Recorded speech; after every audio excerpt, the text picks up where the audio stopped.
Right though, you know, they picked the Storm and Beastmaster. They're pretty good against the Bloodseeker. Yeah, I'm just wondering if like, so they have these heroes that are good against Bloodseeker. Now, do you want to change it up? They might just believe in Bloodseeker as a hero to always have some sort of impact, and they need to compensate in other ways, which is entirely likely what's going to happen here. 10 seconds remaining. So before the last 2 times, it was Earth Spirit Bloodseeker was the follow-up. 5 seconds remaining. I think they're still going to pick Earth Spirit. I think they might just pick it here before they waste reserve time. Damn, reserve time, huh? First phase. I feel like they really like, the only other hero is like Sand King. Yeah, so they want Earth Spirit. Oh, it's Again? kind of late, huh? Oh. Let's go. Blood Please give it to me. Seeker. This is some well, deja vu. If any of you are interested in our thoughts on this, simply rewind your stream about 45 minutes. I mean, it do it just again. shows that these teams are very confident. They adapted to this Bloodseeker. Yeah, so, Terrorblade ban again. Same band, huh? yeah, I mean, the one thing I noticed is LFY seems to think that Dazzle is really good against like how Newbee plays and maybe against Bloodseeker in general. They didn't really like the Lich the first game, so that's like the change they made. And Newbee is continuing with what they believe in with this Bloodseeker or Spirit. So they're not going to be able to ban all the heroes that counter Bloodseeker again. Yeah. Terrorblade, CK, Storm, Beastmaster. The one thing I noticed actually is that they're banning TB, which is pretty good versus Beast too, right? So they're kind of, maybe they'll pick Beast now. Maybe they'll take CK instead. Or they'll like ban Beast and they'll take CK So now. they'll do this mind game thing where they just outdraft each other and just pick the exact same thing again. Depends, man. Mind games. Well, This is exactly what they banned last time yeah, too, no, right? this The has Lich. been identical thus far, and if things continue, it should be chaos. Here's night. what I think Newbee's thinking right now. They're trying to think if this Beast was actually a problem or if they go with CK. I mean, it's a problem So- because they actually picked Bristleback to counter the Beast, right? And that was Yeah. a mistake. So now they're like, okay, this Beast won't be a problem if they decide to go with it. So they ban CK. You know, I've seen this in other games where players are really confident watching a game of Go. Where it's like, these 2 players have played before, and they did the exact same moves for the first 25. But it was on move 26 that they changed. Yeah. So which one is it then? All What right. did they ban last time? Lich and what? I don't. Well, they'll remind us in a few seconds. Yeah. We'll find out. Just chill. He's thinking about it though. What will you pick to counter a Beastmaster if it comes again? Because this Beastmaster Dazzle is pretty obnoxious. These like Nagasarans and stuff, they're like common counters. Does KPI play anything that would lane against her? Plays Naga. He used to. Oh, is this the return of the KPI Naga? Would that No, it happen? really isn't. No?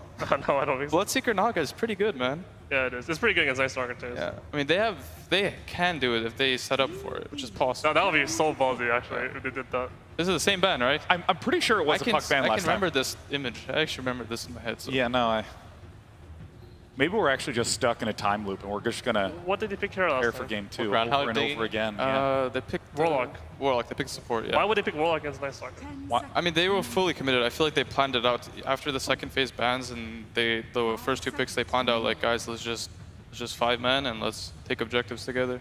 Yeah. It feels like Warlock though. I maybe a don't little think bit- they're gonna Warlock. Yeah, I feel like Warlock was so mediocre in that game. I wasn't Yeah. sure how happy they were. I think they would much prefer to have a Dazzle instead of a Warlock. Yeah, that's also on their side though. Yeah, that's the problem. Now they don't have it. Maybe that's what they were looking for. Like, guys, what's a hero that's like a Dazzle? Lich is gone. Disruptor. Ah, Oh, It's a Disruptor. different kind of theme over here. Yeah, it's a different catch time of hero. VP. Yeah, it's a catch hero now. Warlock, they want the VP. The VP Disruptor. One of the big things. I mean, to these note, 3 heroes look cool. They're pretty funny together actually. All 3 of them. Yeah, Earth Spirit, Bloodseeker, Disruptor. You can just see it. kick pull. The Rupture. 10 I mean, we saw Disruptor have huge impacts early on in the main event. As time has gone on, he's been increasingly Oh boy. getting eliminated. Boy.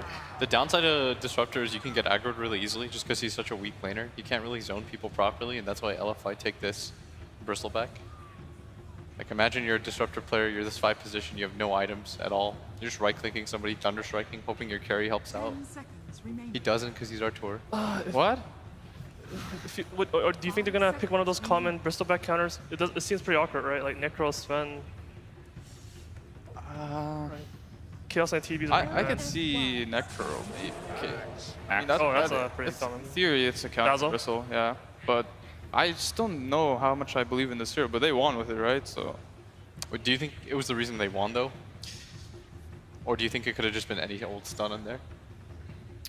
No, it was very good against Reaver, that hero. yeah, I mean, Really good. playing Weaver against Axe is very scary because you can just die in a call instantly, and there's nothing you can really do about it. So maybe in that sense, it is It's decent. also the Call Rupture, right? They're gonna pick Pudge next, and then it's gonna be done. In terms of Newbee's first 4 picks, what is just like a sort of simple description of what their plan is, what their strength is as a team? They have a ton of team fight. They have good catch. They can go on the offensive really quickly. Yeah, what I say they lack right now is some sort of building damage. Like someone to like these 2 heroes, the Bloodseeker and the Axe, want to go in for the purse for SEC. So now it's up to SEC to find a hero where he's comfortable, like being objective based, where he'll take towers, he'll do physical damage, he'll just be the backline.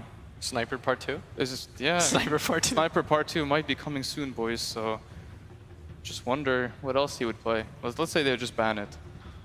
I want to ask the same question about LFY, where their lineup is centered, and of course they're taking a very long time on this 4th pick. So far, pretty good laning. Is that the Axe counter? Yeah, it's a Bloodseeker counter too. I think. Wait, so are they doing this offlane Bristle then? Or Yeah. what do you, I mean, Super's played mid Bristle before, but that was like against Broodmother, I believe. I mean, it's unlikely they'll play it mid, but it's possible, which is a good thing about their draft right now. I mean, do you think Bristle needs a lot of help against Bloodseeker Disruptor? Definitely. I think Bloodseeker is one of the heroes that will destroy Bristle in lane. So then do you send Dazzle down with him, and you have some kind of morph Night Stalker lane against Axe? Yeah, it all depends on like how each team is using their resources. Like I believe the Earthspear is probably going to sit on mid, like no matter what. Yeah. So that means the Disruptor is probably going to be Bloodseeker, and then this Axe is going to be on his own trying to get it. And 10 seconds. I would say Morphly Night Stalker to be definitely enough to zone this Axe. He's not very strong at laning. What do you think about Ursa for 5 Newbee? seconds Last pick. remaining. Ursa for Newbee. I mean, we have to see one more hero. Yeah, we'll see. I mean, they're going to see what the mid matchup is, right? They're going to see if this Bristle is going to go mid or if the Bristle is going to go offlane. Or if this Morphling goes mid for some reason. Because I think regardless of where these heroes go, if the Ursa can get lane mid, I think it's a really good pick this game. You don't agree with Artur though? You don't think they need tower damage? Tower damage? Yeah, they do, but they need to just kill them first, I think. And then the tower damage will come when they have 5 Aegis. seconds remaining. Like, it'll just fall regardless. So I want to ask the same question we asked before for LFY. What's their composition about, and what are they lacking? I mean, they just kind of run at you, but they don't define high ground very well. Honestly, They have no stuns? Yeah, it's pretty hard for me to look at this lineup and say, yeah, this is what they're doing. Honestly, it's kind of weird looking. There's like Maybe it just is individual like strengths. this Bristle back and this Morphling next to each other. It just doesn't fit, I think. It just looks weird, man. I mean, they need a center right now. And then Puck's Yeah. ban. I don't think they should Ember. Like, they need some hardcore guy. Here we go. Oh, okay. Omni Knight. That's a stun. Ursa? Ursa, man? Did it play? Ursa. That's a stun. All right, I defer to not- the that's not- experts. I mean, this is. What's going on? This Oh, is- the morph wait. is strength 4. Wait, this is possible that this Bristle can go mid or off lane, and this Omni can go mid or off lane. This is what they're doing here. 10 seconds remaining. I think they're trying to, give SCC a hard time picking a hero. So he needs to try to find a hero good versus those two heroes. What's Sumo Ursa here? He owns everyone. Yeah, I mean, Ursa would be actually pretty good, I think. Again, although they wouldn't have that good of building damage, I think they have a way to accelerate the game, the pace of the game, because they don't really want to. Maybe they'll feel okay going late game against Morphling, but I think They'll be fine. Yeah, they'll probably be fine. Ursa. Your high ground, you can go high ground too without like a dedicated building hitter, just because you don't really have a lot of catch or stuns. Let's see What's the Alchemist, man. punish? Alchemist? Yeah, they're gonna Alchemist. man. Why would you do that? I mean, I can see it, but like, don't do it. Yeah, I mean, I gotta be honest. I have a really hard time understanding LFY's lineup. Yeah. I mean, I can see individual combos, but like, I mean, the problem I see. Holistically, yeah. Yeah, the problem I see is their 3 cores, at least from my understanding, is Bristle, Morph, and Omni, right? And these 3 heroes don't really like give you a way to go on someone. Like, they're like super. This Bristle will run in with the Night Stalker, give you vision, and then vision for who? This Morphling to maybe insta kill someone with E-Blade. But even then, like, they're not necessarily able to go on anybody out of position. Like this Disruptor, if he's like killing a ward solo, it's like, well, what are we gonna do about that? Yeah. Silencer it up. If we didn't get super bad placements at TI, we would be flaming this draft right now. That's how I feel. but I mean, it also sounds like you're talking about LFY trying to just get really nice lane matchups by leaving some ambiguity, allocating their heroes. I don't even know if they get that though with what they have. Yeah. It's a bit awkward. I mean, they must have practiced this because it's a pretty bold pick. This Omni Knight. Oh, Shadow. Shadow Fiend, huh? There's their building hitter. That is an objective hero, that's for sure. This hero will give them the ability to do Roche and the ability to snowball. SCCC on Shadow Fiend as the final pick. And with this, Newbee faces against LFY. You heard us panelists talk a little bit about our insuredness with LFY's lineup, but they've been performing amazingly at this tournament, and they need just one more game to get to the grand finals. Who will it be? Let's find out. And a big thank you, of course, to you, Sean, and of course to our panelists, RTZ, Blitz, and MV, for taking the time and giving us some excellent insight into this Game 3 draft. And what a draft indeed. Again, starting off very similar, felt like a bit of a replay, but both teams putting a different spin on it towards the end. The Omni Knight comes out, which will be played by Inflame, Super to take the mid bristleback at the moment, and the Shadow Fiend from SCCC, a hero that we haven't seen that much of at all on the main stage. Very little, yeah. This hero has been falling out of favor just because you need a BKB really to fight, but I mean, the panel said it themselves too. You look at LFY's draft and that's pretty much it. This is a question mark. It's very bizarre, but so you feel more confident with what Newbee have? Newbee has a crazy amount of team fight and catch. That's the thing that I'm looking at. Well, LFY, they definitely lack in that, but if they're able to get the lane matchup, I think that's what they're looking for here. They're just trying to dominate lanes and then be able to snowball and just run at you and not really need catch. They're just going to kind of trying to steamroll over. But I think Newbee's got pretty damn good resources to deal with Morphling. So many different silences. But then that Omni Knight, that repel could put a big factor in. We'll see how the lanes come out, though, if they're able to make this Omni Knight work. Because last time they did play it, they put it in the mid lane, and it did not work for them so well. They did not. No, yeah, Super did indeed pull it out on the group stages in one of those games where they'd already secured themselves top spot. But looking to take things a little more seriously here, putting it in Flame on the Omni, taking him to the side lanes. So I've seen them doing this before when they do the Morphling Dazzle versus the Axe in the offlane. This Axe gets destroyed. He pretty much can't walk up. He gets poison touched right at the start. So we're going to have to see Kakam either make space down bottom for the Axe or put pressure elsewhere to force reactions. Because I feel like KP could definitely suffer if that is the case that DDC wants to do. And it looks like it is because Afu is going toward top with Inflame.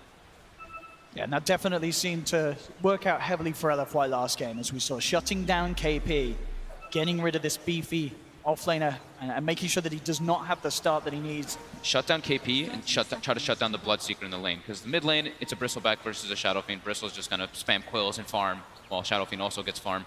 So that's like whatever, but the dual pressure that's coming out is going to be big. We see actually the Dazzle starts out with 8 tangos and pulls 2 over to the Omni Knight as well. So they're trying to have a lot of pressure, and they're trying to make sure that Inflame has a good game as that Omni top.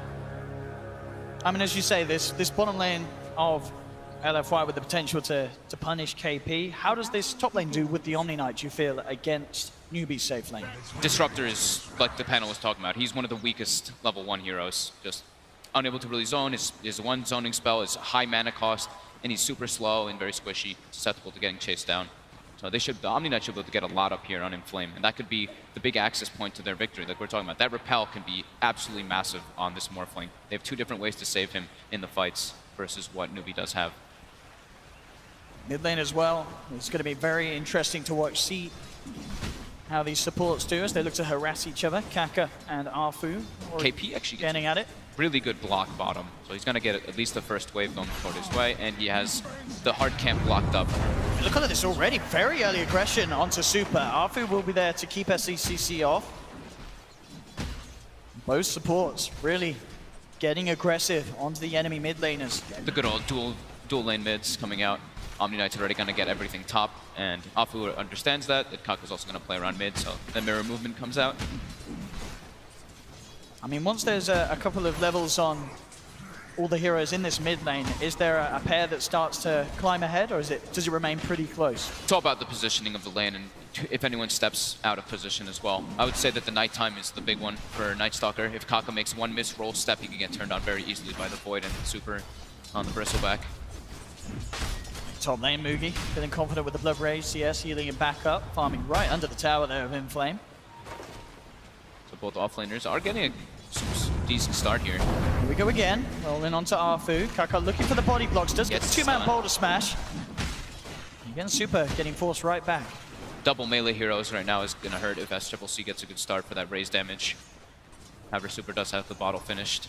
And they should be emphasizing on doing some stacks, some ancient stacks, but it actually is blocked out, it looks like, from that ward that Newbee placed initially. Both of them are being blocked out. So they're already understanding what they want to do with this Bristleback, of course. CS is well in the mid lane, very even at the moment. Bottom lane, KP getting gone upon here with the wave. from Monet. At least he's got level 2, almost level 3 already on KP too. Because he's dire, you get that gets that better equilibrium of the lane. But now it's going to start pushing more into LFY's favor, and this is where it gets harder and harder for KP now. Yeah, top lane, Inflame, getting a lot of experience here. Good levels, and Super's getting pressured really hard mid, level 3 on the Shadow Fiend, getting the raise combo, all 3 hitting perfectly by SCCC. as the Salve there as well, ready to get back up. Salve will be cancelled by Arfu. But Getting a very good start already with 11 and 9 CS on the Shadow Fiend. Kaka's level 3 too, so now they can actually put some pressure onto that Bristleback. We used to at one point see Shadow Fiend versus that Bristle. The Shadow Fiend can be one of those Silver Edge carriers as well to deal with Bristle in some stages of the game. Yeah, definitely. I mean, they've got a couple of potential, you know, if they want to go for it as well on the Bloodseeker. And see what the build will be to deal with Super.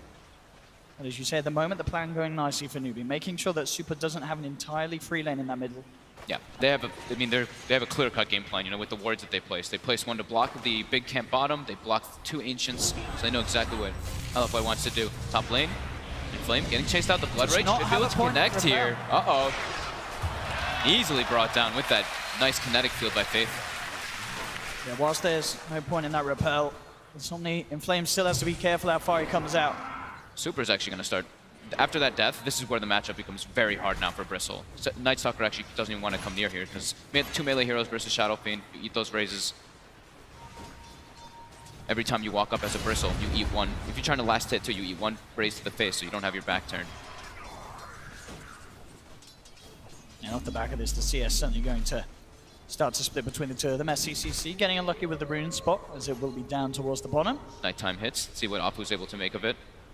Gonna be really important for his rotations. Kaka will grab it there. Super was looking to head down and try and pick it up for himself. So Super getting to that 1 point of goo now too, so it looks like he does want to try to threaten kills with that nighttime. And like we kind of expected, KP resorts to the jungle because that bottom lane is impossible after the first few waves. There's the Arfu. They're pincering mid. They're going for SCCC with that point in goo. They should be able to try to chase him down here. The backup though from Kaka, the stun catches too. Just turning around with the raises, bringing Super down low. SCCC will still fall. We'll see if Kaka can get something in return. Roll. Oh, it's going to be off the mark there. Arfu jukes it. Holds him back with the Void Snow. In fact, Kaka, he may go down. The tower hitting him, bringing him down incredibly low. Will survive. Everyone low though. When this happens, when you're forcing plays like this and everyone starts getting low, this is where Bloodseeker just is like, oh, okay, I have pretty much hasted movement speed. I can run down this Omni Knight. Again, Inflame gets punished. 1-for-1 trade. Definitely trying to and succeeding in getting that kill on SCCC. It was really important to have that, even that 1 point in go for Super to have that extra damage from the minus armor and that slow. Kako is in perfect position, gets a nice 2-man stun, but that extra rotation, really important from DDC, making the move. Since he can just leave the Morphling bottom, he knows Morphs versus nobody, now alleviates them to be able to put pressure elsewhere with these 2 supports roaming around. Trying to do something else with this nighttime here. They spot Faith. DDC moving in onto Faith for the top. Will be able to glimpse back the Arfu Night Stalker, but he continues to move in. The same time, mid lane SCCC was able to bring down Super once again with the help of Kaka's Earth Spirit. Kaka's just, every time he sees this Bristleback getting it left alone, he makes for a play and makes it go. Top lane, Mugi, quick TP out. No real disable, as the panel mentioned. That's what LFY is really lacking. There's not that great kind of catch to get those kills. There's no real stuns. It's the Void from the Night Stalker as well as the Adaptive Strike from the Morphling. That's literally it for their stuns.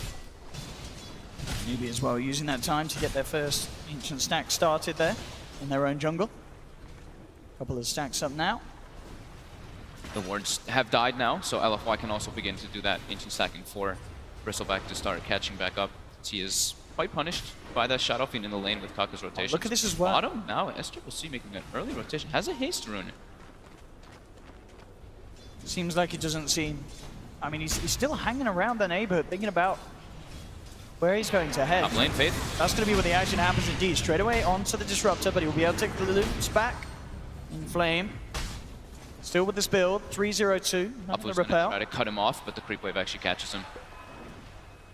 Yeah, not feeling confident diving there for Faith, so Faith will survive for now. Oh, well, Arfu's going to hang around behind him, looking to cut him out on the way back, but Mugi is there. He sees him, that night vision. How deep does Arfu want to go for this? He's still very apprehensive of going in on this Disruptor, knows that he may be punished. Oh, look at Mugi. What a nice teammate. Blood Rage of the Disruptor gives him the last hits to heal up. What a teammate, honestly.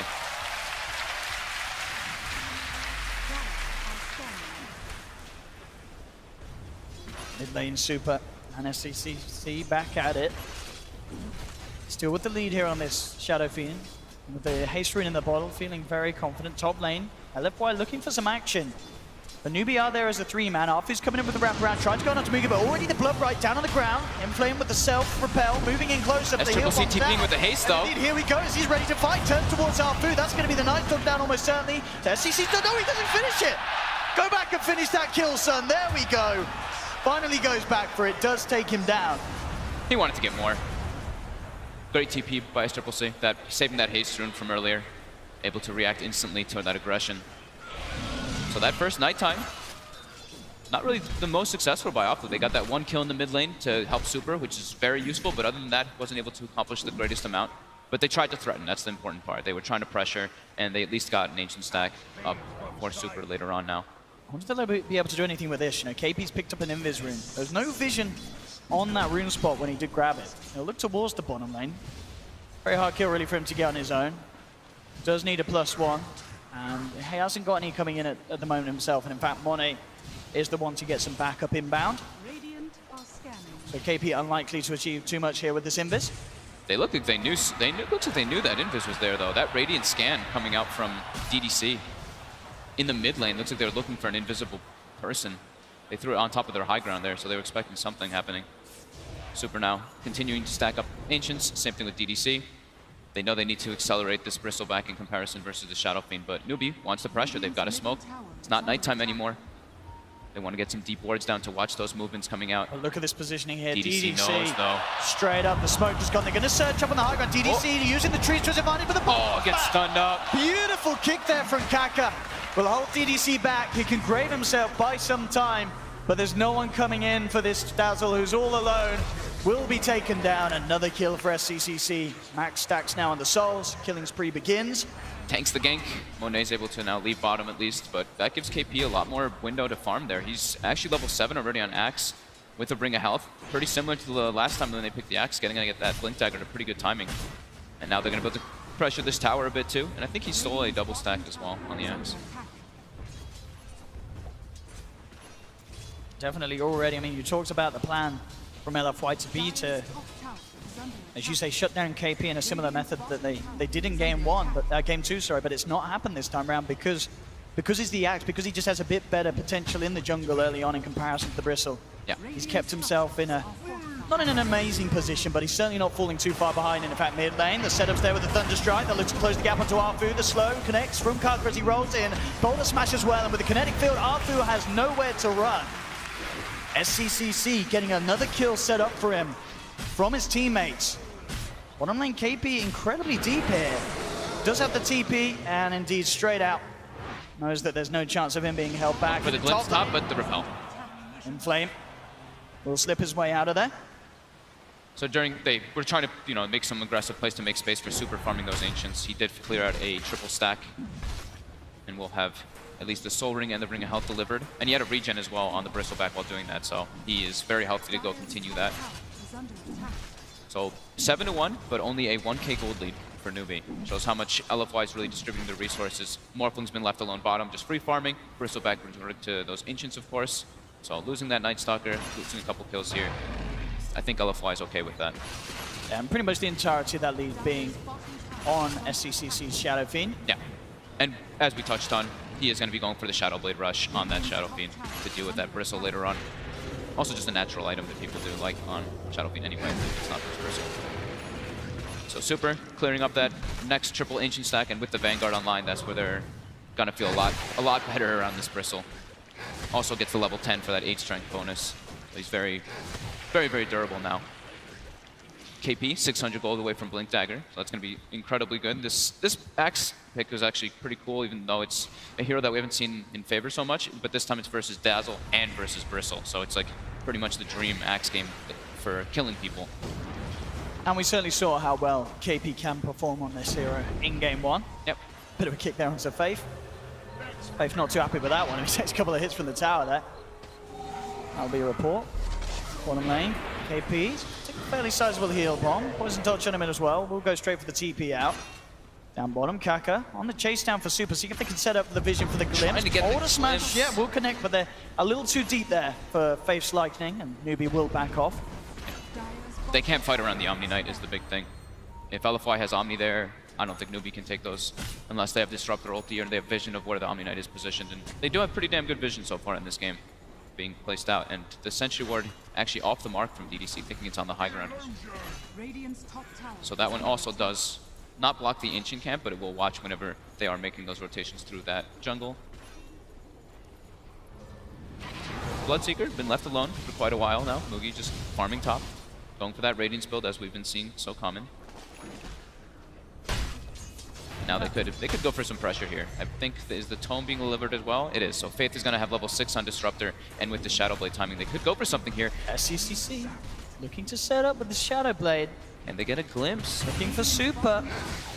There's an Omni in the area there with Look at this Dazzle. wrap around from Arfu. Gets the Silence straight away. They will get the Requiem off and the Boulder Smash onto the Night Stalker. Bursting him down over the ranges. That's one gone. Magnetize from Kaka to connect onto 3. Keeps it going there with the stone placement. There's a lot of sustain though coming out between the Dazzle and the Omni Knight, so this will be a lot of stones being used by Kaka. He continues spreading his Keeping it going. I mean, it's bought time for Mugi to come in and deal with the Rupture. The two-man stun, it catches the Omni Knight. Means that there's no backup straight away from Inflame. Super left behind. Now with the glitch back. No, not quite going to be there. Inflame has got the repel.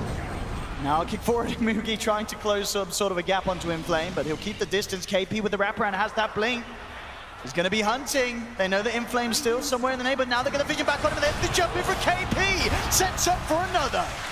Newbee now leading 10-1, moving down the mid lane, taking the tower, and again, just a great hold around that tier 1 there. Not expecting the Shadow Blade Requiem and the Kaka Spirit once again, disabling that Omni Knight from long range. So much team fight coming out from Newbee, like we mentioned. They have an immense amount of silences to deal with LFY's lineup, so the positioning from LFY has to be pretty immaculate to get all their spells off once they walk up versus that Blood Ray and versus that Boulder Smash. Kaka placed it perfectly. And yeah, now Axe with the Blink Dagger. They've got tools to catch on top of the Glimpse. So much catch for Newbee. Such a lead indeed in terms of kills. Still though, the farm difference not that much. 2k gold lead at this stage is not the end of the world at all for LFY. Yeah, LFY, they're trying to match the aggression and make plays happen to make space for this Morphling. Morph, once you get Linken's online, you can start getting more involved in these fights. But until then, it's quite hard versus what Newbee does have to offer with all those silences. Starting to get invasive though with that nighttime. See what they can do. I mean, SCCC on the front of it all. They'll lead in with the Void. Silence upon him as well. They have the Dust. Shadow Blade is not going to save with the Static Storm. No, it's not enough. Monet has been repelled up. Close the gap. SCCC. KP does get the grab, but they've already lost the Shadow Fiend. KP now potentially drops well with the Poison Touch on him. They're surrounding the Axe. They will get the glimpse back on Arfu, trying to take this Night Stalk away from them, but KP's down. Caught out, and Arfu chasing around for more there, but Newbee will get the remainder up to the high ground, but a good fight back there from LFY. Great way to open there onto the Shadow Fiend, and this time the repel's there in time onto Monet, enabling the small thing to go ham. Exactly what we were saying, yeah. The repel can be a big factor to deal with those silences, and now Linken should be finished up now on the Morphling. Dire's middle tower is under attack. But yeah, with Super getting enabled so much by that. Look at this. Ancient Stacks. Alpha gets ruptured now. And the heals are there, the sustain. A little glimpse on the Rupture. I mean, it's working. Little bits of damage, bringing him down low. Fuse Ray Drop will block one. Bottom smashes out. Doesn't connect onto DDC though. So the Grave's still at KP. The dunk. Comes in with the dunk. The Grave's not going to save him. Now they're looking for more. This magnetized. The Kaka's keeping on going. And set up for a second. DDC drops. Mugi getting a good amount of speed boost. KP looking to close it onto Monet. Kaka rolls in. Has They get the call. He starts to morph into strength. Do they have the damage to fight through it? It's going to be close. Monet going for the wait for the TP out. Is he going to make it? The root's there. It doesn't matter. He's still out. Will escape now though. Inflames the one. Another call. KP jumps in, gets the grab. Newbee take another. That's what we were talking about. So much catch on Newbee. Whenever LFY is trying to retreat, there's Glimpse, the Boulder Smash, the Axe Call. They've got an immense amount of way to actually get heroes when they are retreating. So LFY has to watch out the way that they go for those extensions. I mean, look They're at that. passing past the tower. Look at the damage there done by Kaka. Yeah. In comparison to the rest of his team that fight. Beautiful play on the Earth Spirit. Consistently just keeping that magnetized going for some of the longest durations I've seen here on the main stage. Some massive ultimates. This hero's been getting picked a lot here on the main stage and having an incredibly good win rate. I believe it's getting close to that 80% win rate here, and we're seeing why. These high-skill players who just are super comfortable on the hero are just having incredibly good positioning with their spells. And 0-0-10 on Kaka here. really enabling his team. Still, definitely the issue that we sort of thought would come to the front being the fact that this Morphling, very hard for Newbee to kill. Yes. We saw there, despite getting low, he just has so much mana to work with now. Has that Lincoln Sphere, which he didn't even have at that point. Now it's out on him. And he's still very hard for Newbee to chase down and catch. They can certainly kill the heroes around him. I mean, for now at least, Super is, of course, going to get to that point as well, where he as well is very hard to deal with. But this Morphling certainly on track to become an issue as the game continues. Newbee's trying to continue that pressure though. Apu actually great slow, but he's gonna get glimpsed back. He's gonna get brought down here. Yeah, they've got the combo. They can go into Roche too, maybe off of this. With that, very nice. With that minus armor from the presence as well as the blood rage. I don't know if they have the medallion. They don't yet, but it will get sped up a little bit from that blood rage. Yeah, they should get the, I mean, LFY, they don't really have the best heroes to go for any sort of steal unless they just want to waltz in the front of it all. I mean, Super's trying to get the Quill Spray stacks up on the sidelines. Bit of a mini glimpse to hold him back. The weave is thrown out though. They actually throw down the Requiem, trying to keep LFY at a distance, limit the damage they can do. KP now with the cool onto the Bristle. They'll back off, they got the Roche, and they get the Aegis onto the hands of SCCC. KP getting on it, the Static Storm's down though! Now they have to be careful, GA comes out. Super's way too beefy He's though. taken down one, and with the armor still ticking down from that offensive weave, Kaka looks to be in trouble as well. He tries to roll his way out, but they surround him, take down the Earth Spirit. Super can just literally run into them though, it still seems, with how farmed he is. With that weave and with that Omni Knight backing him up, the coils just start stacking up and Newbee has to be a little careful. They got the Aegis though. Yeah.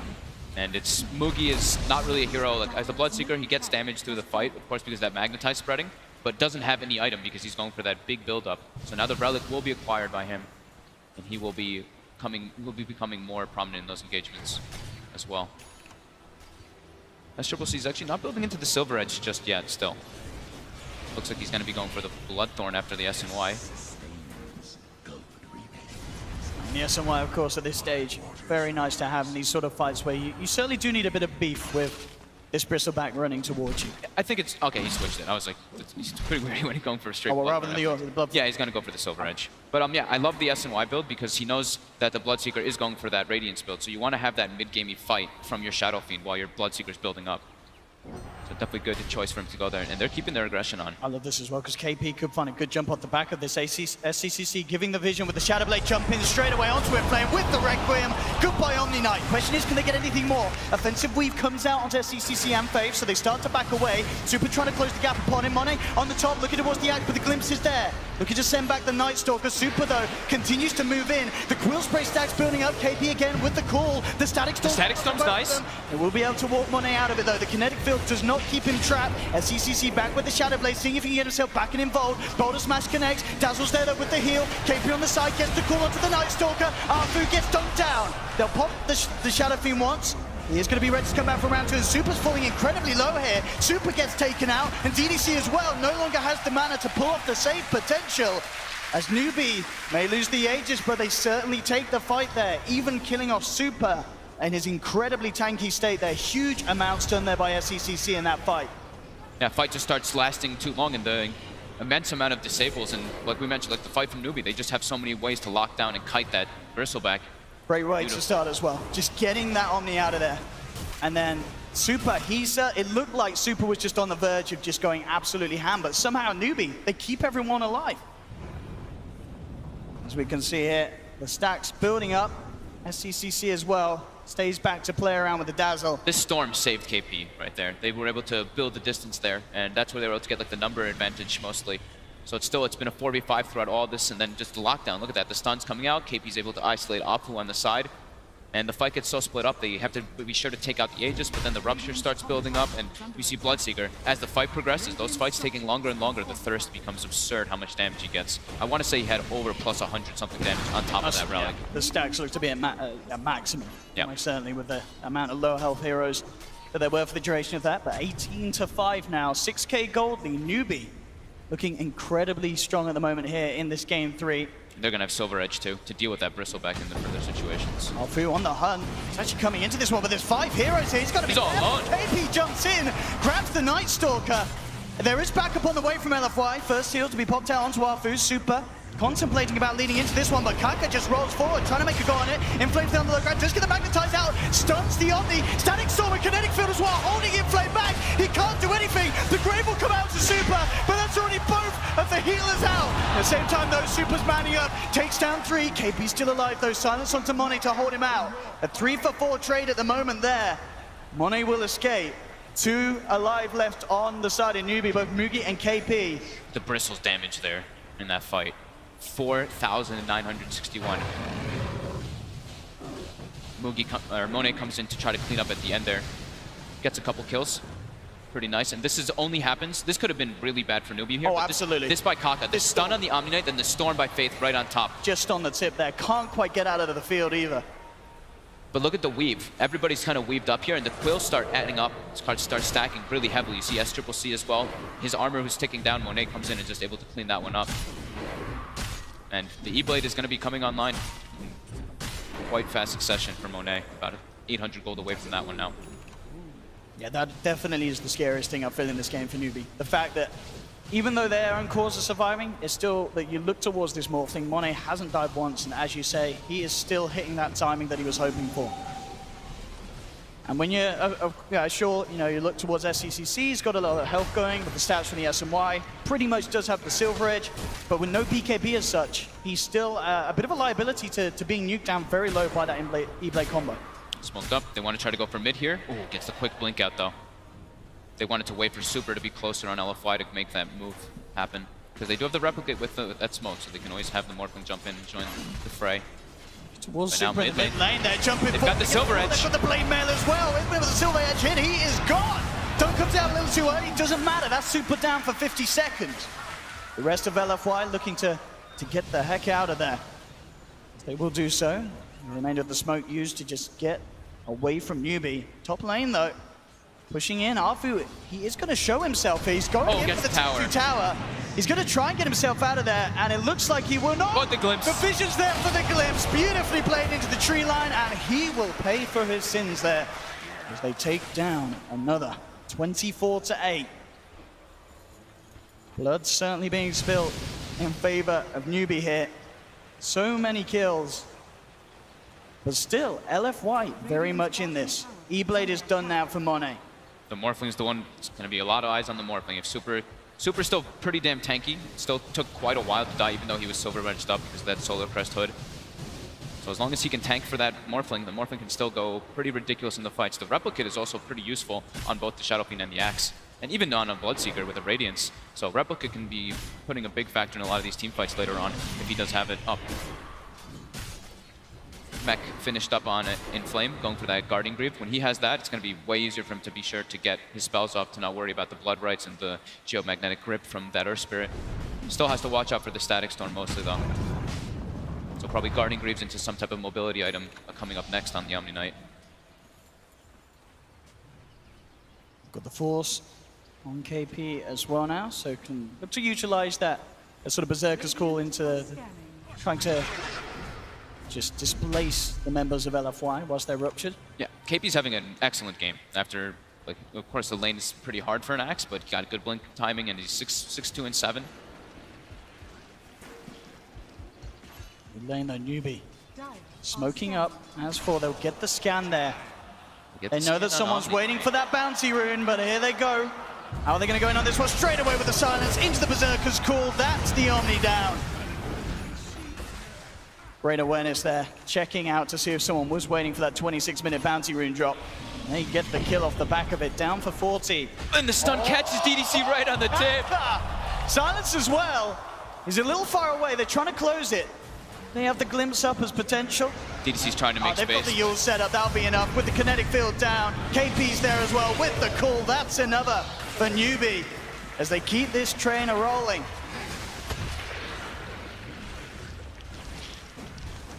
And SCCC with his build as well, going straight for extra tank ability. Satanic next on the list.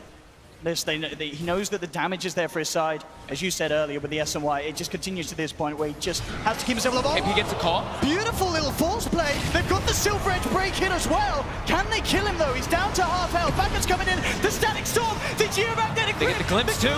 Sending the Omni back. but Super will still survive. Looks like he doesn't need Inflame. Oh, God. Turning up with the E-Blade, he's nuked down 2. Arfu on the side, getting chased down by Moogie. Can he survive? The Battle Hunger ticket is down. Moogie's in trouble. Radiance will get the kill, but Monet! Triple kill on this Morphling. He's I've seen this. absolutely massive. I've seen this Monet Morphling before. This looks similar to one of the other games they've had during the group stages when he was playing it. Oh, look at that damage. 6-0-4 in a game. That was really precise though by Newbee. They're getting the silent stun on the Omni Knight, Very and then they nicely send him taken. back with the glimpse, Yeah. so he's unable to actually repel himself to save. So Monet's going to be making the adjustment now. Since Inflame and them, they're probably like all talking about it. They're like, Omni Knight actually needs to be using a lot of these times to repel on himself. So go for the BKB on the Morphling since there's so many ways to silence and to save them up. But as we saw, even though they threw so much down in terms of trying to keep that Omni out of the fight, Monet was still able to go ham. And that's just the problem when you're playing against this lineup with both a Dazzle and an Omni. You have these two very annoying supports that you have to deal with. Otherwise, LFY's cores are just going to be enabled to go ham, and it only requires either DDC or Inflame to be there with the backup. Level 21 Morphling now. 3 levels over anyone on the side of Newbee. And the Bristleback as well. Super's level 19, keeping up, stacking more evasion to deal with what Newbee's got to dish out. So as long as he can, that's what we're saying, he just needs to be that super frontline tank, and he'll deal damage naturally through the coils with that, with the weave building up. And Monet now, BKB finished. He is a absolute menace in these engagements. Still have a little bit of control through that magic immunity, of course, with the cool, but as we're seeing, it's not necessarily the control that's been the issue, it's just the damage. If Monet's allowed to start shifting with the attributes, he is going to survive these fights. This Roche could be exactly what LFY needs for these next upcoming fights on Monet. Newbee do have all the ultimates. Full defensive weave, all 5 heroes. They've dropped the blood right down. The smash comes through. Monet, Super, out of the pit and immediately back in. Still dies very fast with that nasal goose sticking up. Does KP want to make the big plays? Looking towards it, heading outside of the pit, takes the sentry down, blood right in again. Boulder smash, this time does connect onto Super. It's nighttime, so they have a big advantage with vision right now for LFY. Arfu trying to keep the bait rolling, goes for Kaka. Newbee looking to start the fight. The BKB comes out from Monet, turning towards SCCC, immediately nukes him down to half. Wait for one to the high ground, they get the call. The blade mail, the static storm, they're bringing him down low, but Monet still alive, they can't quite. They actually get him! Monet is down, and now Newbee moving for more. KP will fall, the GA comes out, but SCCC with the Requiem, burst down 2. The stun on 2. The next ultra kill for Moogie. It's a team wipe. LFY, they hit the decks. Newbee straight into the pit. They'll pick up Roshan. They'll get the Aegis. They'll get the cheese. What a hold there from Newbee around that pit. What an unbelievable fight. KP with the master call there. Able to bring down Monet just at the edge of it. Even though he has that BKB, the silences weren't what killed him. It's just that a sheer amount of And damage coming up from they were Newbee. so close to not getting Monet. He almost gets healed up as well. And look at SCCC, almost dies right at the start of the fight too. There we have it. The blade mail doing work Blade mail, there. oh. Static storm stopping anyone else from getting in. And the stun on the Omni Knight again. And then, oh my goodness, and now off the back of it, SCCC has a double damage. Newbee, they're moving down the mid lane. They're going to get the melee racks. They're going to take the range racks as well. And now with an 11k gold lead. These games are insane how close they are between these two teams. Just one small little mistake and one team capitalizing on it so heavily. Now it's a level 20 Shadow Fiend too. Look That was at the the great damage. thing. DD, level 20 Shadow Fiend with that extra damage per soul plus Blood Rage, buildings drop super quickly. Very close to having the goal for that complete Satanic as well, SCCC. And Aegis and Cheese is the biggest thing too now. They have that to be able to make sure they can take extra fights versus that Morph. And they have 3 strong core heroes that can match up pretty well versus Morphling in the late stages once they get their magic immunities and they get their tank ability up. Since Super is not really getting that much farm or anything in the fights. 4 and 7 now on this Bristleback. Trying to finish off that Halberd, so they have at least something to hold back. It's got the level. SCCC. It's got the level 20 now, at least for the Bristle, so a bit more survivability with that spell lifesteal through the quills. Basher as well. Now complete for Moogie, so an extra bit of control through that BKB of the Morphling. Just realized something, yo. Afu is 1 in 10 in this game. It's very rare for this to happen, actually, for LFY. The amount of disables that Newbee has in these fights is what's just sheerly winning them it.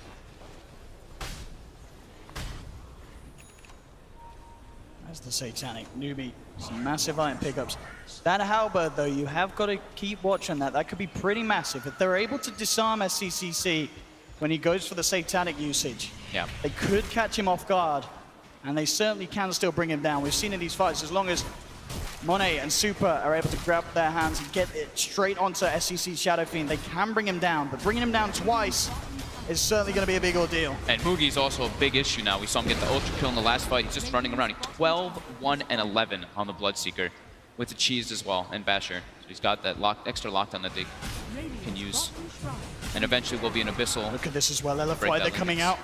They want to maybe try and fight here around the shrine. TDC smoke will dispel. They'll drop the offensive weave. KP jumps forward on the side, trying to catch out our food. Flaps his way out. Super coming in with a wrap around the side, like the armor ticking down low at Faith. Pops the Glimmer Kevin, not enough to survive. He goes down. SCCC gets the Requiem off, but they've lost Disruptor. Mugi falling low as well. Don't pop the cheese. Will survive. Now the Magnetize coming out in return, but it's not enough to bring them down. Newbee have lost two. They've lost the Aegis on the Shadow Fiend. KP jumps in. Monet gets called up. Got the damage to bring down the small fleet. There's the Monet is gone. And now they're moving in full Super. The break hit comes through from SCCC. Bristle back down as well. This Blade Mail from KP is putting in so much work. The amount of damage it's able to reflect from the morphling back on him. And look at this, Kaka buying back straight away, wanting to put this extra pressure on down bottom. There's no buyback on Super. He's down for a full minute. The power of the Aegis and cheese coming in there. Newbee did not have that one. That fight could have been an absolute disaster for them, but LFY forced to use buybacks here to defend. Let's see what they can do. Monet ready on the high ground. They'll wait out this offensive weave once again. I mean, we saw there how close, as you say, it got for Newbee. But the amount of damage they take with their armor ticking down low, it's still something they have to be so aware of. That was GA used though too, so that was a big amount of the physical aspect getting negated from that one. And they won't have it for the next upcoming engagement. Newbee's really just trying to force the issue here. 20 seconds still before Super's back up. Tier 3 tower nearly falling on this bottom lane. Trying to hold them off here with that replica of SCCC. They hit a 3-man weave. They look to be dissuaded from pushing that because of that weave. And with Super respawning, they feel like they got enough off of that. Unbelievable, these turnarounds in this game. At the moment, LFY still looking for theirs to come back around. As Newbee, one racks up, 16,000 net worth lead. As we see again, it's just the fact that they're able to kill off Monet each and every time. And as you say, a lot of it down to KP's control and positioning there. A little bit of an awkward fight there for LFY to try and take. And at the start, doesn't look to be too bad. They get one. The big thing here is that SCCC forces the go on the Dazzle there. So Dazzle actually has to Grave TP home. So now the sustain starts lacking a bit for them here, and everything else starts adding up. Axe with a beautiful call on Monet, and able to clean him up easily there. KP really the man of the moment here, securing these team fights there. And as you can see, excitement in the Newbee booth here in this Game 3. The victor of this to go straight forward to the grand finals. Forcing this buyback too on Monet slows his farm down so heavily. He was getting closer and closer to that Ayascati, but now quite a ways away from it. Super trying to build toward that Octarine to have that extra lifesteal as well. And now we will see Inflame is going to be going for that mobility item after the Guardian Greaves, but he's been unable to really farm too much in this game from constant pressure from Newbee. And Newbee's not stopping. They don't want to give any breathing room to LFY. And they know that the buyback is on cooldown from the Morphling, so if they can kill that Morphling, this game will close out for them in the next few minutes.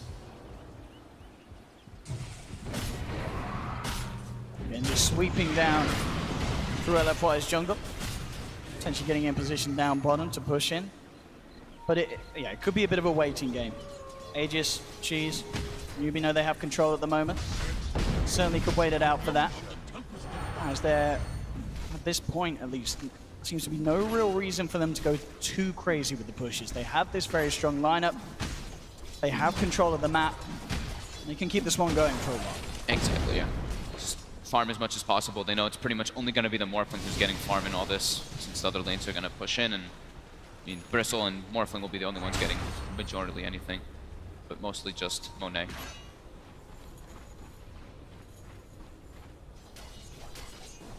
So SCCC is going to have BKB finished up right now too, so that could be one of the next windows where they go for a push. Having that magic immunity is going to be super nice for his Morphling, so now I can get that shotgun damage going toward him. KP as well has his own BKB on the axe. Just wanted to make sure that the little actual magic that LFY does have gets stopped. LFY now beginning to venture outside of their base as a 5-man. They have to stick together. They lost a lot of map control from the past engagements. They don't want to lose this gem. They really need this to be able to clear out that vision and take veteran fights. Trying to reclaim some sort of control over their half of the map, and they will realize that Newbee are likely to not still be hanging around, and so we'll feel a little more confident in terms of pushing these lanes back out for the time being. Roche respawning. We're going to find out soon. About 10 seconds till we see that timer. Newbee's starting to position themselves toward that pit. Get some wards around that area as well, since this Aegis cheese is going to be the big thing for them to go for that high ground push with those fresh BKBs. And how long do we got? We got 1 minute on that Roche respawn. Definitely a sort of timing that will favor Newbee, wanting to make the go ASAP. But LFY almost certainly not going to let them have this one for free. They are going to want to try and get some sort of map control around this pit. They have to contest this Aegis and cheese before it's going to happen. It looks like they're trying to take a fight beforehand with this Night Stalker vision. Looking to move forward. They've got the gem. They see Mugi. Mugi's got BKB though, and there's no real disable like we've been mentioning for LFY. Their team fight is still quite minimal. They just have a brute force lineup. Yeah, their initiation potential in comparison to Newbee is just, it's abysmal. There's no sort of jump in and go from LFY, whereas Newbee have countless different ways of starting the fight themselves. Yeah. Newbee's playing all together, not wanting anyone to get picked off by themselves from that Morphling. Very disciplined. Roche going to be spawning now. KP will spot it as soon as it comes up. Bam. And they're going to make their go. Seeing the 3 in the mid, they'll feel very comfortable. I'd imagine going almost straight into the pit. Yeah. Knowing that LFY is still back dealing with the stronger push in of the creeps. They kill this really fast too, with Shadow Fiend with so much damage now, plus the Blood Rage as we've been mentioning. Aegis and Cheese is going to make LFY's fight extremely difficult to actually deal with, bringing down Shadow Fiend twice, bringing down Mugi twice as well.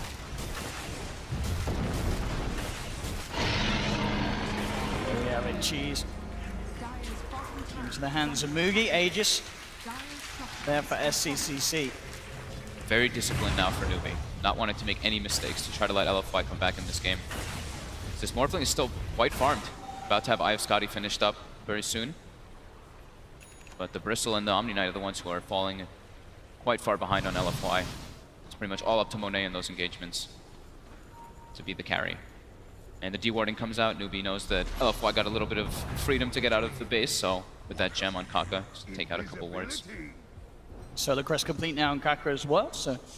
He's super farmed on this Earth Spirit. Yeah. Pipe, Fuels, Solar Crest. Having an incredibly good game. Part of 26 of their 35 kills. Been landing in amazing boulder smashes and geomagnetic grips. Let's see how successful they are. With Aegis and Cheese, it's daytime as well. They were probably waiting for that too, and they're going to get their siege going now. Force LFY to get back. Monet now looks like he wants to try to pressure top. His TP's on cooldown. He's got Replicate though for 5 more seconds back in the base. He's got to seriously think about coming back before that Replicate runs out, and he does. Yeah, he's here for this hold. Quite some hold it's going to have to be from LFY. There's no shrines either for KP LFY. gets the grab. Does manage to find the Morphling though. SCCC's the one up on trouble. Super going straight for in the Boulder Smash, holding back 2. But SCCC down to half health, back in. He's falling incredibly quickly there with the armor reduction. They'll take the Aegis, Super, Glimpse just to the side. Can they kill SCCC a second time? BKB comes down immediately. Newbee disengaging. LFY still showing us how much power they have here as they hold back for the time being this Aegis push from Newbee. Super still able to deal a lot of damage as this Bristle back once he gets a couple goose stacks on people. Keeping that tier 3 alive as well. They need to buy. They need to buy a lot of time for Monet. Still has a lot of growth for this Morphling. Now hitting level 25 for that Replicate bonus damage. Very close to having the Skadi as well. Yep. 200 gold, and that's there for the Morph. Needs all those big stats to kind of deal with the Axe Blade Mill, because KP's just been getting perfect calls on him with that. Still though an incredible Incredibly sizable lead that they'll have to turn. 22,000 net worth here for Newbee. Now maybe the fact that Newbee have such a lead, they had the Aegis and they still could not break a second lane of Rax, that's got to be a little worrying here for the side.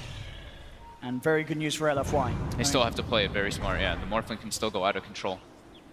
A lot of that money as well still yet to be invested as SCCC is holding on to 5K. As is Mugi, 4,300. Got the Visceral Blade queued up. Now the BKB's back online. They're going to go continue that pressure during the daytime. There is also no darkness available just yet for Apu. About 10 more seconds though on that one. And now I've Scotty's finished. If Newbee's able to kill the Morphling though, there will be no buyback from him. Next item choice from the Morphling from Monet is going to be Satanic to deal with that Blade Mill. CCC trying to get a hit onto the tower, immediately disarmed. Back up he goes. At the tower this time round. But Bright making sure that LFY can't chase him for grabbing. In fact, that was a glyph too. That was the glyph being used. A little unnecessarily. That could be very costly yeah. there. Without a glyph now. Newbee still though, reluctant. It's during nighttime they don't want to take an engagement. Incredible patience here from Newbee. And understandable as well because of how much weight rests on this one game. For both sides, they cannot afford to give up the lead and give up this position that they're in right now. And there still is the chance of that happening. LFY can still turn the fights. Yeah, just the Morphling. Monet is all of their damage coming out. See if they can catch him. See him outside the base, but Monet still has the replicant up. He's going to continue trying to keep that top wave out. He has to make sure that at least one of these waves gets pushed out, but too many heroes in the area, has to jump back to his replicant. It's almost an impossible catch as well, unless they get the call off straight away and then have the follow-up damage, but even that is incredibly unlikely. Maybe a bit more likely so now with the Orchid, and eventually once that Bloodthorn does come out, they'll have it. And SCCC at the moment looks like he's just making sure that he does have buyback available before going fully in on that investment, and that makes sense as well. You know, we've seen already SCCC can still do a lot. He doesn't need to sort of take that risk. This is the game to play safe, that's for sure. How much is on the line? They're all getting their level 25s now, and you know, past that 40-minute mark, we've got double runes, we've got extra waves. So Newbee wants to keep control of the map. So it's about 3 minutes of nighttime. So LFY is going to have a little bit of vision advantage, but with the smoke coming up from Newbee, they're looking to try to get a pickoff coming out. LFY though, still, they got to sit in their base. Lanes all now start pushing in. Dire are scanning. Yeah, they would love to catch Monet somehow, but as you say, playing very, very, very elusively here with the small thing. Yeah, it's pretty much Monet's pushing out waves, Super waits for the waves to come in, and then all of LFY, the rest, the other three just sitting right behind that bristle. Because none of them, they can't get picked off, they can just lose the game off with one pick off. So level 25 Bloodseeker is going to be coming out quite soon. And Super has that Shiva's Guard as well. That'll be a bit of a substantial step up to LFY's high ground defensive potential. And their chase, you know, that Shiva's is pretty much going to be their biggest form of catch once they do get it for their LFY, since they, like we've been mentioning, have little to no stun / catch. And Arfu closing in on the Lotus Orb, something else that will enable Monet to go crazy in these fights. Yeah, that armor is going to be great for everybody as well. Just having that plate mail up on those two heroes, the Shivas as well as that Lotus Orb like you were mentioning. And I mean, he could get some really nice reflects. Could be a nice rupture reflect, something along those lines. I mean, if you are are to remove the silences more so though. If you're Monet, how do you look to play these fights? Are you just looking to try and punish a failed jump in from Newbee, or are you making a beeline straight for a hero? He can kill the disruptor still super easily by himself with just a shotgun. Here we go. Smoke coming out. AP, he's going to be on the front runs in. This. They do get the Thunder Strike straight away onto the Night Stalker. They stopped KP's initiation too. Battle Hunger onto Super, Newbee. Reluctant to commit. Afu though, gonna be dropped down. He Yules as well. He's almost certainly dead there. They'll try and hold back one, but he's gone. KP looking for the call, but the waveformer wave was there from Monet. They've lost one. Monet trying to man him against Mugi. KP coming in there from the bash as well, but the GA's out. Static Sword's down with the BKB's already there from Monet. They tried to finish up Mugi, but Mugi swallows the cheese, turns back around. KP's back in as well with the call onto Monet. The grave comes out, but it doesn't matter. The dunk's there from KP.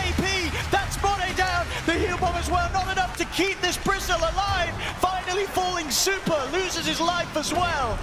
They'll buy back on Monet. They do have buyback available on Super. But Newbee once again taking these fights. They're so damn tanky now on the side of Newbee to deal with this Morphling. Even Kaka gets shotgun and takes 0 damage because he has a pipe. Surely Super's going to have to buy back. He's down for a minute. We'll see how heavy Newbee want to go in with the pressure here in this bottom lane. That was the cheese though for Mugi. He would have probably dropped in that situation if he didn't have it, but now finishes a full AC for the next The buyback with KP jumps in, tries to get a call with Money. He zips it off straight away onto SCCC. The dust is out, now they're forcing them back. Onto KP, bringing down the axe, the pipe is out, the force is there, KP survives, and now the bash comes through from Mugi, turning towards Money, wait for back up to the high ground, but they've lost the Omni Knight. Money's beat, KP's gonna run out soon. The silence kicks in. Money silence. The back off. He's not gonna get out, or is he? The Linkers is there. The silence wears off, but the glimpse is there. And they call GG. Newbee are your first grand finalists here at the International 2017.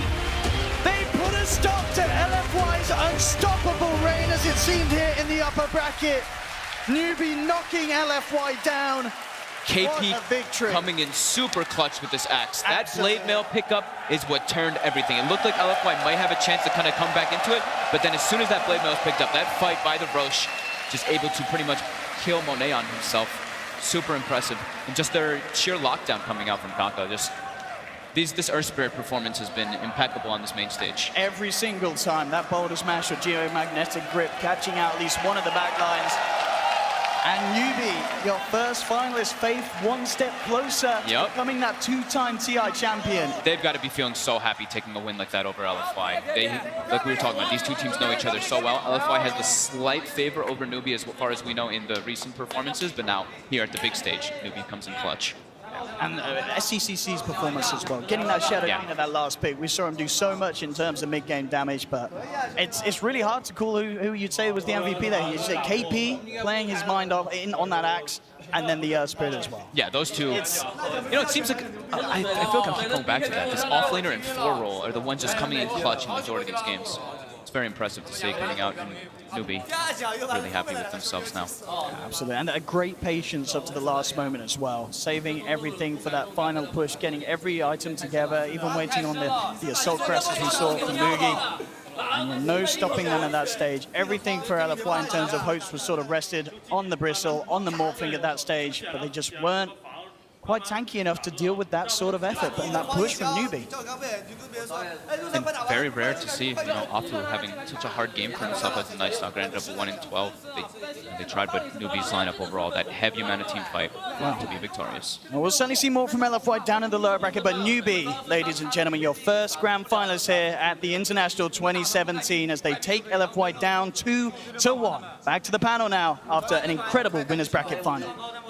Thank you, gentlemen. Indeed, LFY, for the first time ever, loses a series at this international, and they will fall to lowers as Newbee advances to the grand final. To reflect a little bit on that series, I got PPD, Merlini, and Sebastian, the madman, Coach OG, to break things down for us. And I want to go straight into that draft from LFY that looked a little funky. There were some discussions here on the panel, and backstage, Envy was talking about how hard it is to kill anyone on the Omni Knight Bristleback, that whole lineup of heroes. What are your thoughts on the draft that LFY brought to the table? I personally liked it. I thought it was pretty cool. I mean, it was a very good morph game, I would say, especially a repel morph game. It was pretty much 3-1. Newbee played really well, though, the first minutes of that game and what happened after and the first team fight. So LFY was playing from behind. I think the game would have looked very different had the lanes and the first skirmishes went better for them. I also like the Dazzle Bristle. I think Dazzle is a big enabler of how Super wants to play the game. I didn't dislike LFY's draft, honestly. I was pretty happy with what they got this game, even though they lost. Has it come to that time where first pick Bloodseeker's a thing? I'm not a fan of it personally. I think I don't think you should get away with it. But I mean, they got away with it. So what do I know? It just worked. The hero, for them at least, is rising in popularity. It seems like it's something that they're incredibly confident on, and they're getting good results from it. Yeah, I mean, he's such a beast in lane, just being able to constantly reheal and reheal. I mean, let's talk about Newbee for a little bit. I mean, they were having a commanding presence throughout the entire game and are looking really good going into the finals. They had a really good early game, like Sebastian was saying. I think I actually did kind of favor their draft quite a bit more than LFY's, and that's mostly because LFY drafted two defensive heroes in Omni Knight and Dazzle against 4 silences from Newbee, and then also they didn't really have any initiator. They had a 4-position Night Stalker and a 3-position Omni Knight, and then their 5 was a Dazzle. They didn't really have any way to start fights or take control of the game. They were just always playing reactionary. Seemed hard for anyone to kill each other, honestly. Yeah, they were really, really tanky and really hard to kill, but I don't really think Newbee was ever at threat. Like, if they just wanted to back off at any time, that was an option for them. Yeah. And with the winners, we got Casey, who's joined by the famous mid laner SCCC. Casey, how's he doing? He's doing really well. Obviously, a huge series for them. We're also joined by Jack, who'll be interpreting for us. Congratulations, first of all. You made it to the grand finals. This has to be especially meaningful considering you did it against LFY, who bested you in group stage. Why do you think things were different in this series for you as a team, particularly with coming back in that third game? 那么是恭喜你们进入了本次国际邀请赛的总决赛。那么可能这场比赛有一些特殊的意义，因为你们战胜的是老肥羊，而他们在小组赛时是打败你们。那么你们是做了一些什么样的调整，能导致这次获胜？首先第一个，我觉得我们的 BB 方面做的比较好吧。然后我们5个队友，我觉得我们的心态已经就是变得非常的好吧，觉得就是没有什么是不可战胜的。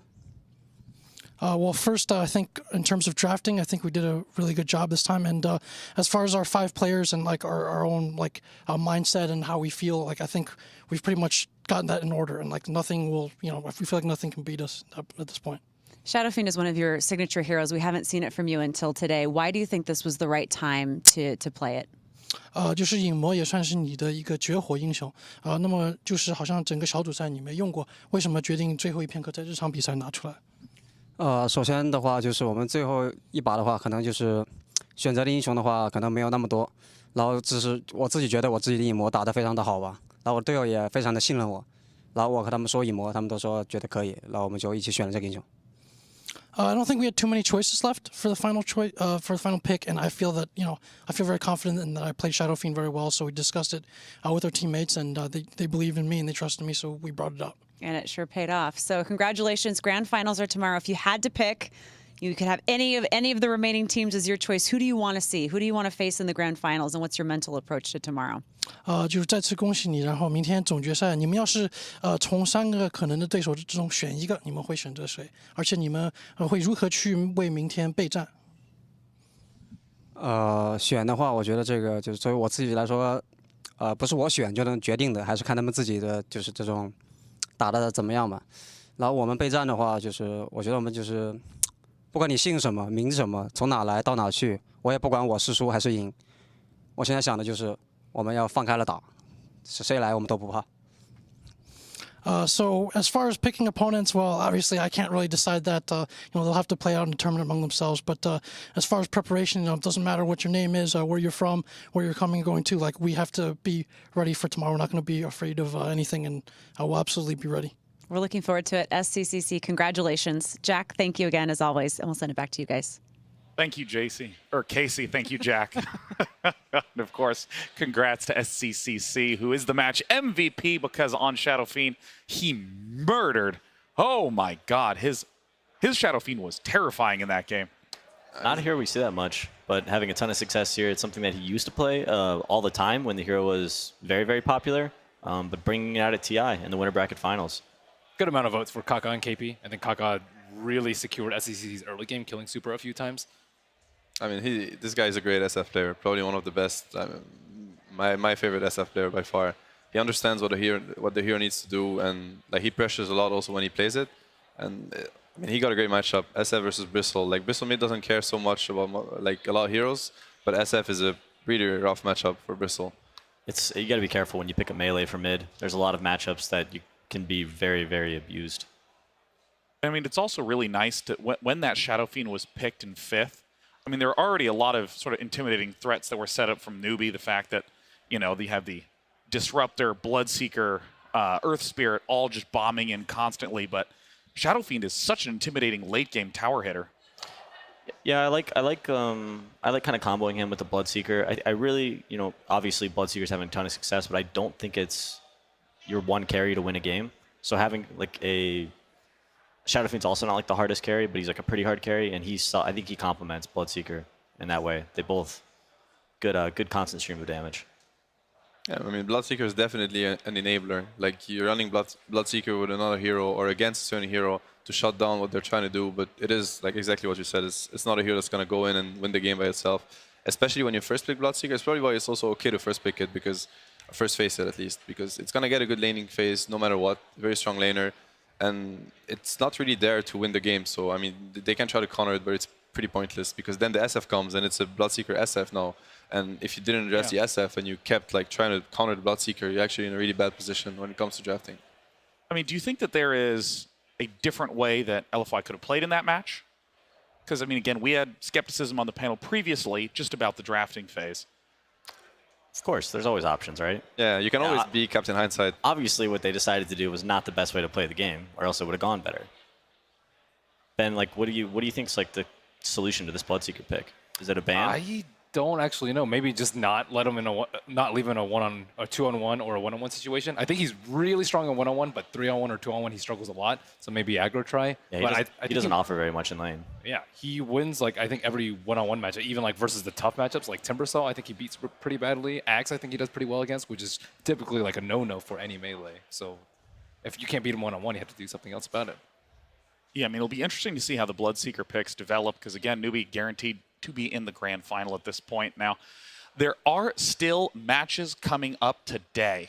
One more, if we take a look at the brackets, it is the fourth place match. It will be between Team Liquid and LGD Gaming. So maybe not the fourth place match, but the loser of that will be in fourth, and the winner will advance on to face LFY tomorrow. And a lot of eyes on this match, as Team Liquid is the only non-Chinese team remaining. LGD, of course, shares a team with LFY. LFY's full name is LGD Forever Young, two different divisions within the same team. It could be a team kill going up against there.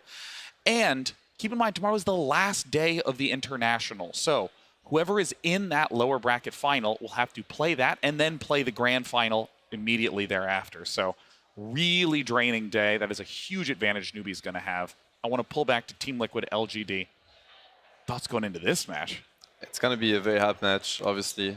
Both teams are extremely good. To me, Liquid is like the last standing team that they have their own play style, and they didn't adapt, honestly. They just kept going for what they had, and it's been working really well so far. And I think LGD is a pretty good matchup for them, actually. They faced each other in the group stages, and Liquid showed a way to break LGD, which is kind of break their laning setup that is very stable and that is working for them. But if I would pick any team in this, or in the 4 teams that are remaining that could do this to LGD, it is Liquid for sure. Yeah. What would you identify as LGD's main weaknesses when you studied them when you were preparing with OG? Without going into too much details, what I can say is that they have this system that works really well for them with the way they want to play the lanes, and they want the first 10 minutes to be played. And they secure themselves a position in the game where they don't have to do so much. This is where they like to be, where they don't have to do so much. Of course, they are willing to do stuff, but they don't like to get pressured. And the lane is what's going to get them to that point, right? The laning phase. If they crumble in the laning phase, then of course they don't get that game, even if they secure it drafting-wise. And they always tend to secure. They first pick Magnus, this type of first pick. So they're aiming for that. But if you break them during laning phase, which is what Liquid can do, and the game that they played against them, they crushed them. They had Whisper Baker, I think, and they were diving tier 2 towers 5 minutes in. And LGD never get where they wanted to get. They play some weaker supports, especially like they're like slower supports. They really like Rasta, who definitely needs a couple levels before he comes online. Yeah. Kunkka as well. These are heroes that kind of want to sit back in their lanes, maybe get like level 3, level 4 before they actually start moving around. If you look at the AA Kunkka, right, it's very scary when they're together. But if it's just a Kunkka and an AA that have to keep you around the map and it's very chaotic playstyle, then now these supports are going to look like the weakest. And you're going to look at this game and you're going to be like, their draft is very bad. But it's just because they broke them. The one thing I do like about what LGD has going in here is that Magnus pick. If it doesn't get banned, I know Liquid's been running tons of heroes with summons, the Furion, Broodmother, Lycan, and Magnus with Cleave, putting that on his other melee heroes. They're going to be able to handle all those units pretty easily. Yeah, I mean, it feels like almost an ideal matchup for Team Liquid. They want to make sure that they support their core heroes. And to do that, they get to ban one of LGD's core heroes. Yeah, I mean, I think the Magnus ban makes a lot of sense to me. I would be surprised if it's not there.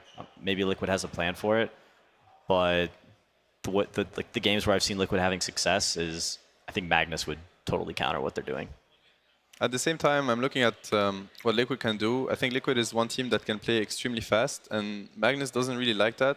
So there is a way for Liquid to abuse the Magnus first pick. It is very risky, I think. I agree.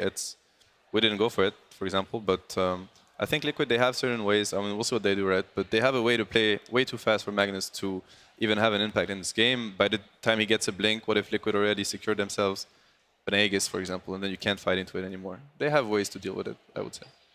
Well, as this final match is getting set up for the day, in between the last matches we had the costume competition, and now we have a little bit of a special treat before we get into that lower bracket match.